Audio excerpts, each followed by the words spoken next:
الحمد للہ رب العالمین والعاقبۃ للمتقین والصلاة والسلام علی سید المرسلین وعلی آلہ واصحابہ علیہم اجمعین اما بعد فاعوذ باللہ من الشیطان الرجیم بسم اللہ الرحمن الرحیم محمد رسول اللہ والذین معه اشداء علی الکفار رحماء بینہم تراہم رکعا سجدا یبتغون فضلا من اللہ ورضوانا وقال رسول اللہ صلی اللہ تعالی علیہ وسلم اصحابی کالنجوم بأیہم اقتدیتم اہتدیتم وقال رسول اللہ صلی اللہ تعالی علیہ وسلم مثل اہل بیتی کا سفینۃ نوح من رکبها نجا ومن تخلف عنها غرق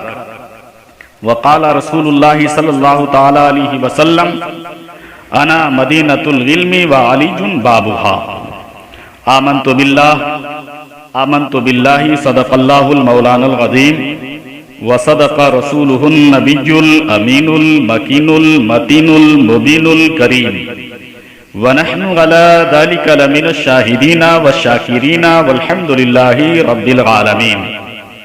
کچھ عرض و معروض سے پیشتر اور گفت و شنید سے قبل آئیے سب سے پہلے انتہائی ادب و احترام کے ساتھ ساری کائنات کے مرکز عقیدت گنبد خضرا کے مکی طٰہٰ و یاسین حضور رحمت للعالمین انیس بے کساں چارہ ساز دردمنداں فخر رسولاں سیاہ لا مکاں جناب احمد مجتبی محمد عربی روحی فدا صلی اللہ تعالی علیہ وسلم کے دربار گوہربار میں درود پاک کا ہدیہ تحفہ پیش کرنے کی سعادت حاصل کریں۔ پڑھیے اللہم صلی وسلم وبارک علی سیدنا و مولانا محمد طب القلوب و دوائها وعافیت الابدان و شفائها ونور الابصار و ضیائها وآلہ وصحبہ دائما ابدا۔ باوقار سامعین اکرام، میں نے جس آیت کریمہ کی تلاوت کا شرف حاصل کیا، اللہ رب العزت قرآن مقدس میں فرماتا ہے محمد الرسول اللہ والذین معه اشداء علی الکفار رحماء بینہم تراہم رکعا سجدا یبتغون فضلا من اللہ ورضوانا، جس کا ترجمہ ہے کہ محمد صلی اللہ علیہ وسلم اللہ کے رسول ہیں اور ان کے ساتھ والے کافروں پر سخت ہیں اور آپس میں نرم دل، تو انہیں دیکھے گا رکوع کرتے سجدے کرتے اللہ کا فضل و رضا چاہتے۔ حضرات محترم، اس آیت کریمہ میں اگر غور کیا جائے تو اسی آیت کریمہ سے ترتیب خلافت بھی ثابت ہو جاتی ہے۔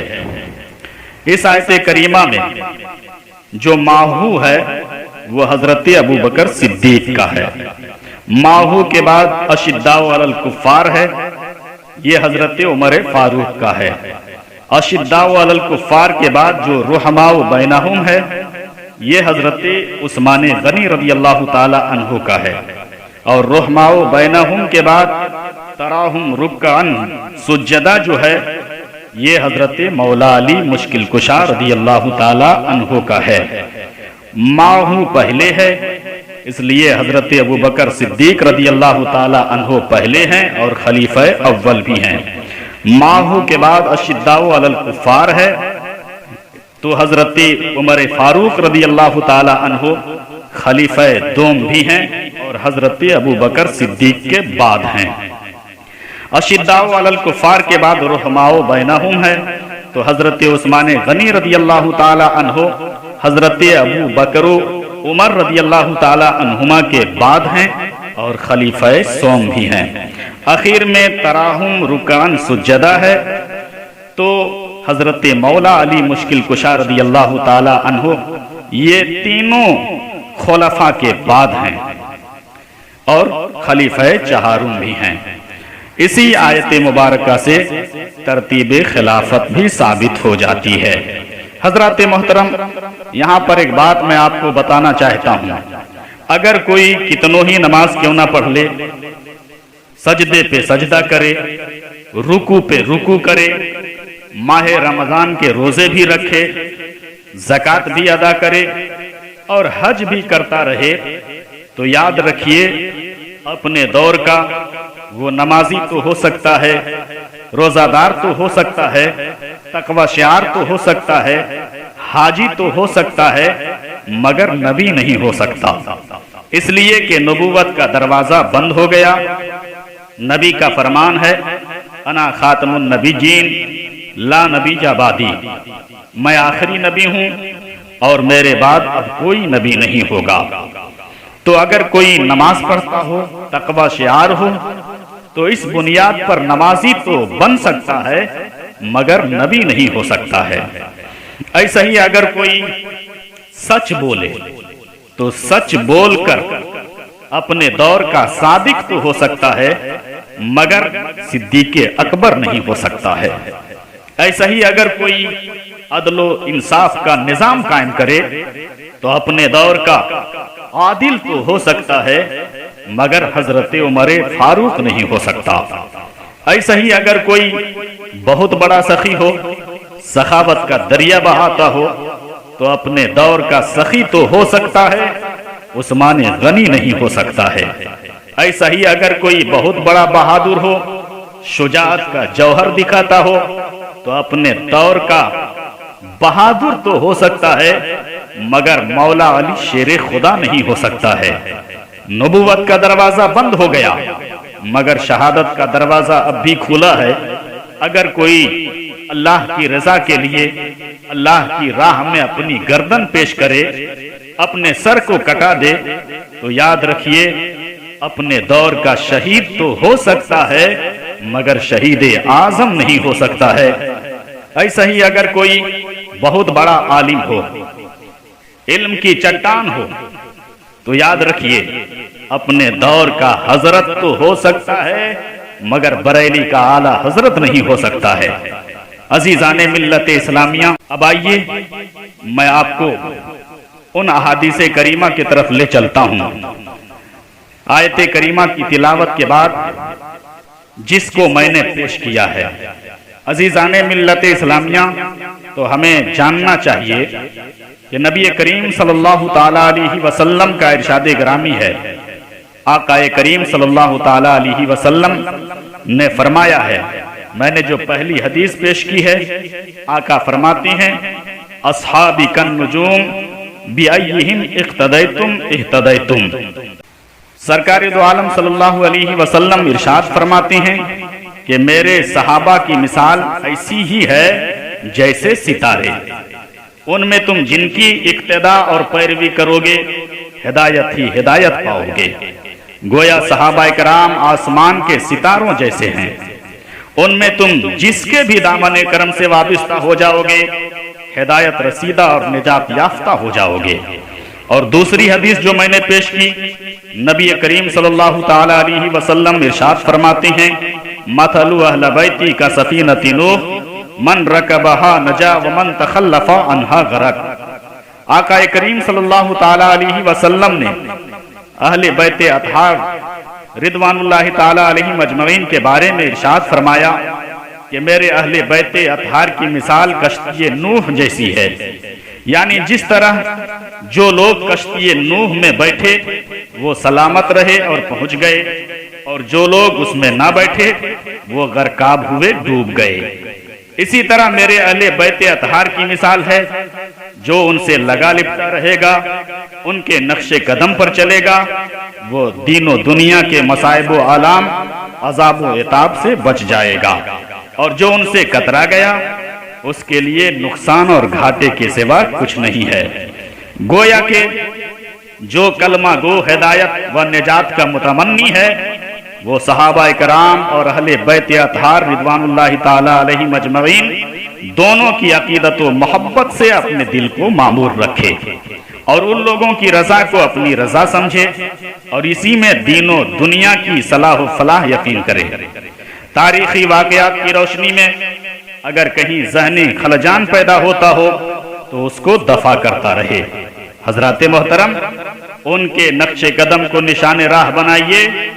اس طرح کا اعتدال اگر کہیں مل سکتا ہے تو وہ صرف اور صرف مذہب اہل سنت والجماعت ہے، جس میں صحابہ اکرام اور اہل بیت اطہار دونوں کی عقیدت و محبت کو جزو ایمان سمجھا جاتا ہے۔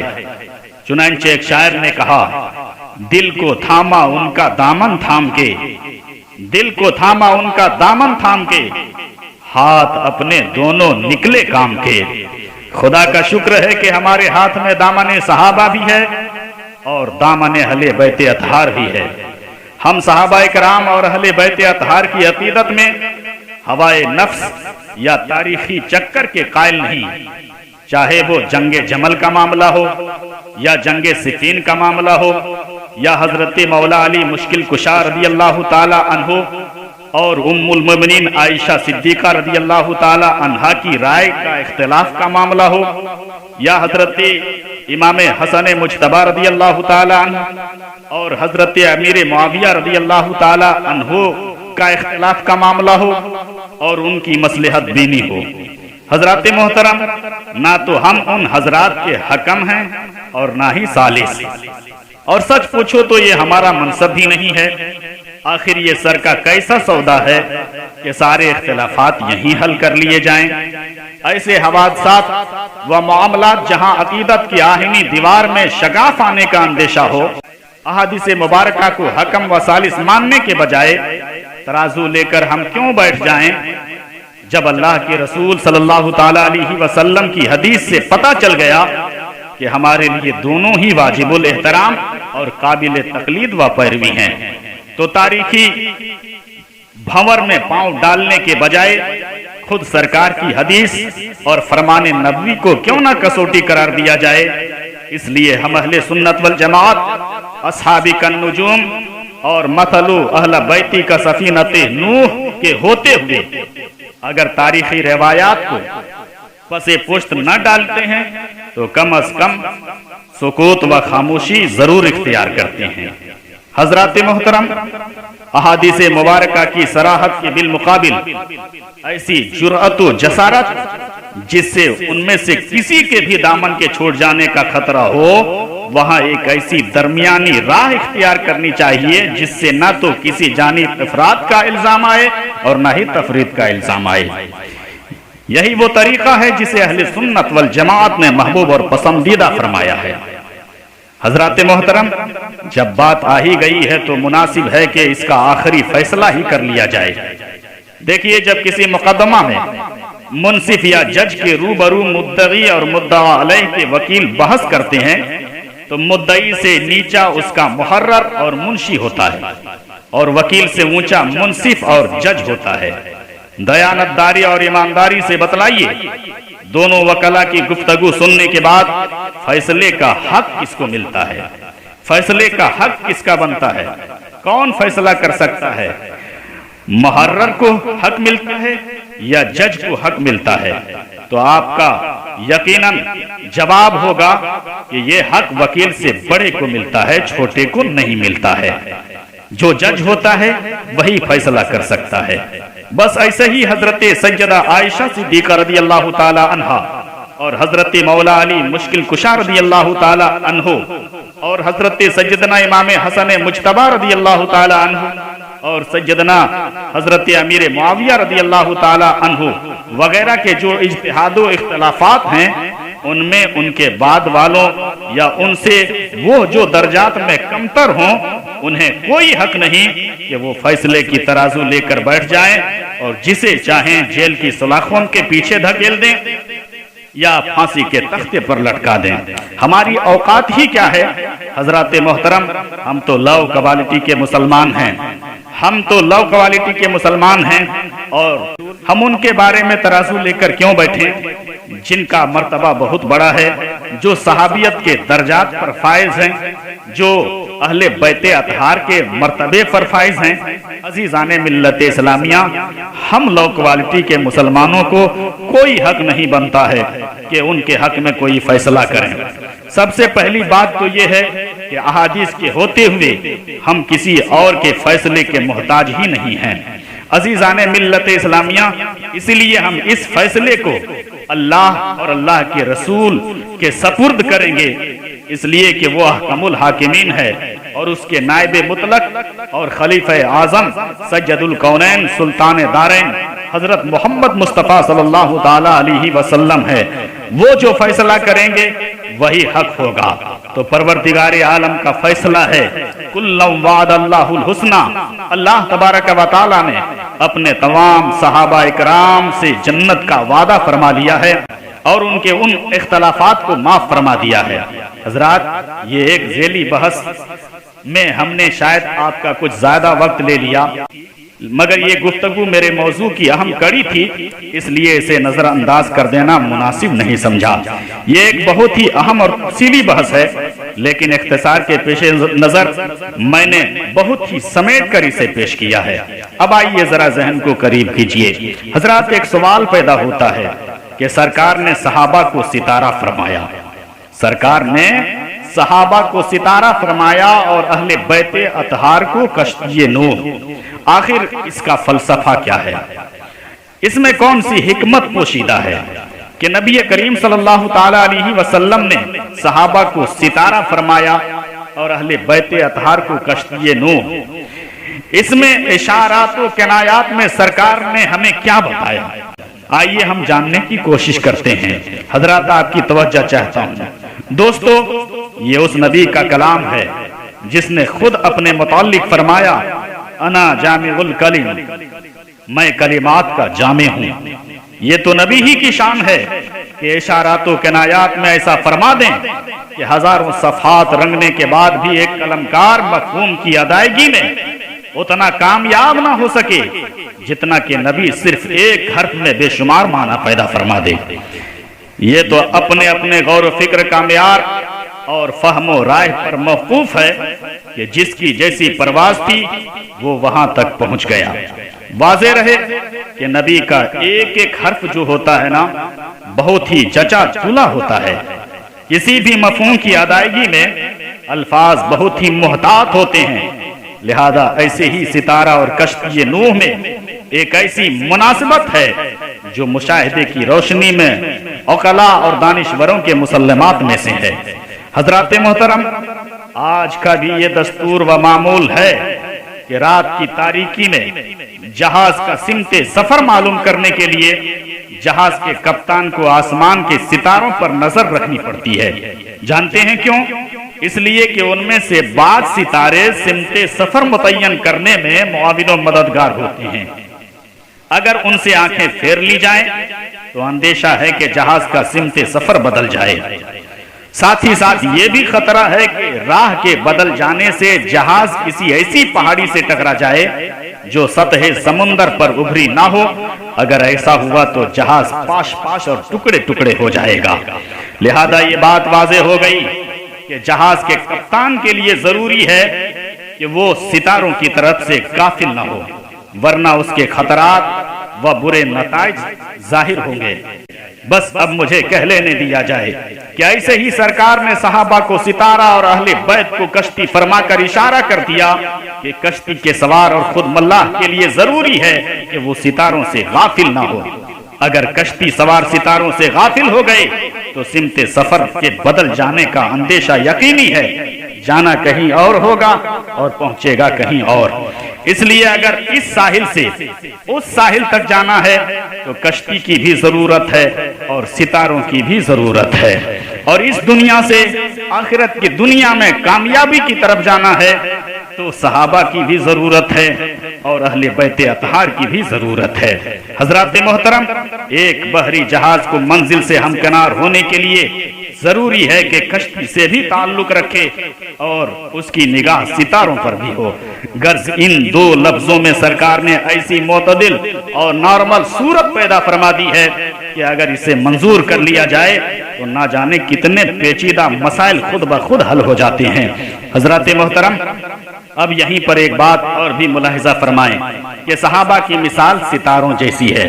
میرے پیغمبر نے فرمایا، اور اہل بیت نبوت کی مثال کشتی نوح جیسی ہے۔ تو آپ مجھے ایک بات بتائیں کہ ایک شخص کسی کشتی سے اس ساحل سے اس ساحل تک جانا چاہتا ہے، مگر وہ ایسا مسافر ہے کہ ساحل پر کھڑے ہو کر محض کشتی کی تعریف کرتا ہے کہ اس کا بڑھئی بہت عمدہ ہے، پلے اور تختے بھی بہت مضبوط ہیں، سائز بہت مناسب ہے، نشست گاہیں بہت اچھی ہیں، اور رنگ و روگن بھی بہت دلکش ہے، نقش و نگار بھی اچھے بنے ہوئے ہیں، اس کے ملاح بھی چست و چالاک اور ہوشیار ہے۔ حضرات محترم، وہ دن بھر تعریف کرتا رہا، ہفتہ بھر تعریف کرتا رہا، مہینہ بھر تعریف کرتا رہا، برسوں تعریف کی۔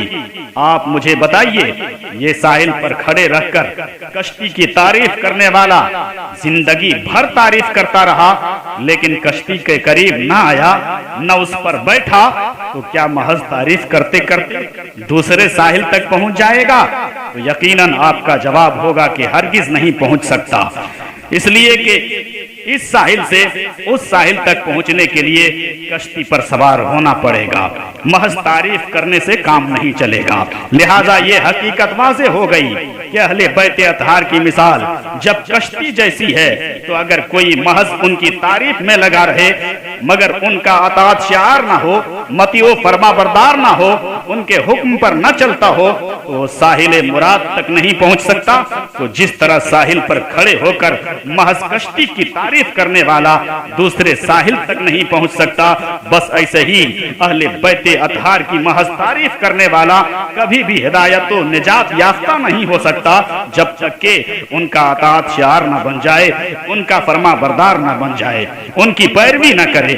عزیزان ملت اسلامیہ، اب یہیں پر ایک نقطہ اور آپ ملاحظہ فرما لیں، آپ کی توجہ چاہتا ہوں، آپ خیال فرمائیں کہ اگر کشتی پر بیٹھ گیا، چلیے مان لیتے ہیں اگر کشتی پر بیٹھ گیا، تو آپ کو معلوم ہے کہ کشتی پر بیٹھنے والے کی کیفیت کیا ہوتی ہے؟ اس کی کیفیت یہ ہوتی ہے کہ اگر کشتی میں سکون ہو تو اس پر بھی سکون ہو، اگر کشتی جنبش میں آ جائے تو اس کا بدن بھی ہل جائے، کشتی کا رخ اگر بدل جائے تو اس کا بھی رخ بدل جائے، کشتی اگر بھنور میں گھوم جائے تو یہ بھی گھوم جائے۔ معلوم ہوا کشتی پر بیٹھنے والا اپنی حرکت و سکنات میں کشتی ہی کے تابع ہوتا ہے، اس میں حرکت تو اس میں حرکت، وہ گھومے تو یہ بھی گھومے، وہ ساکن تو یہ بھی ساکن، وہ متحرک تو یہ بھی متحرک۔ معلوم ہوا کشتی سوار اپنی نقل و حرکت وغیرہ میں کلیتاً کشتی ہی کے تابع ہے، لہذا یہ حقیقت کھل کر بے نقاب ہو گئی کہ جدھر اہل بیت کا رخ ہے ادھر ان کے ماننے والوں کا بھی ہونا چاہیے، جس سے حضرت مولا علی اور امام حسن و حسین دوستی کریں اس سے ان کا ماننے والا بھی دوستی کرے۔ ایسا ہرگز نہیں ہو سکتا کہ حضرت مولا علی کسی کو اپنا دوست سمجھیں اور ان کا ماننے والا ان کے دوست سے عداوت رکھے، دشمنی رکھے۔ یہ حیدر کرار رضی اللہ تعالی عنہ کے منشا اور رضا کے خلاف ہے۔ حضرات محترم، اس طریقہ کار میں حسنین کریمین کی خوشنودی کے بجائے دل آزاری کا پہلو غالب ہوتا ہے، اس لیے ان کے نرم و نازک دل کو تکلیف و صدمہ نہیں پہنچانا چاہیے۔ حضرات محترم، اس مختصر سی وضاحت میں ستارہ اور کشتی کی مناسبت کو بہت ہی واضح کر دیا، اور یقین ہو گیا کہ نبی کا ایک ایک حرف اور ایک ایک جملہ ہزارہ صفحات کا بحر بے کراں ہوتا ہے، اور ایک کلمہ گو کو صحابہ و اہل بیت دونوں سے ہی عقیدت و محبت کا رشتہ رکھنا چاہیے، یعنی تمہیں چاہوں اور تمہارے چاہنے والوں کو بھی چاہوں۔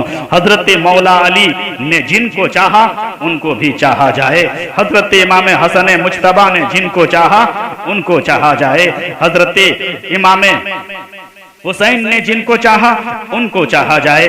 عزیزان ملت اسلامیہ، تو اگر آپ تاریخ کے اوراق کو کھنگالیں گے تو آپ کو معلوم ہوگا کہ حضرت مولا علی مشکل کشا رضی اللہ تعالی عنہ کو حضرت امیر معاویہ سے نفرت، وہ اجتہاد کی بنیاد پر سارے معاملات سامنے آئے، ورنہ کوئی ذاتی نفرت نہیں تھی، کہ حضرت امیر معاویہ سے حضرت مولا علی نفرت کرتے، اور نہ ہی حضرت امیر معاویہ رضی اللہ تعالی عنہ کے دل میں کوئی نفرت تھی کہ وہ حضرت مولا علی مشکل کشا رضی اللہ تعالی عنہ سے نفرت کرتے۔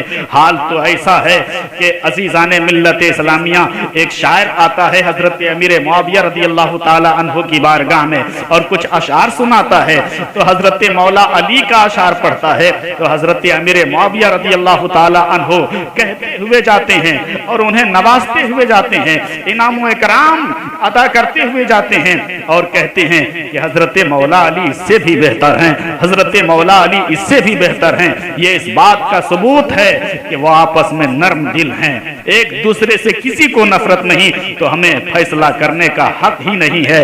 اور دوسری بات یہ ہے کہ حضرت امام حسن مجتبی رضی اللہ تعالی عنہ نے حضرت امیر معاویہ رضی اللہ تعالی عنہ کو خلافت سپرد کر کے صلح کر کے دنیا والوں کو ایک پیغام دے دیا، دنیا والوں کو ایک مزاج دے دیا کہ اے دنیا والوں، ہم امیر معاویہ سے نفرت نہیں کرتے ہیں، محبت کرتے ہیں۔ اور جب حضرت امام حسن مجتبی امیر معاویہ سے محبت کر رہے ہیں تو ہماری اوقات کیا ہے کہ ہم نفرت کریں، اس لیے کہ ہم اہل بیت اطہار کے چاہنے والے ہیں۔ تو جس کو اہل بیت اطہار نے چاہا، جس کو حسن مجتبی نے چاہا، ہم بھی اس کو چاہیں، یہی ہونا چاہیے۔ عزیزان ملت اسلامیہ، ایک اور حدیث جس کو میں نے آپ کے درمیان میں پیش کیا تھا، وہ حدیث یہ ہے، انا مدینۃ العلم و علی بابھا۔ سرکار دو عالم صلی اللہ علیہ وسلم فرماتی ہیں، میں علم کا شہر ہوں اور علی اس کے دروازے ہیں۔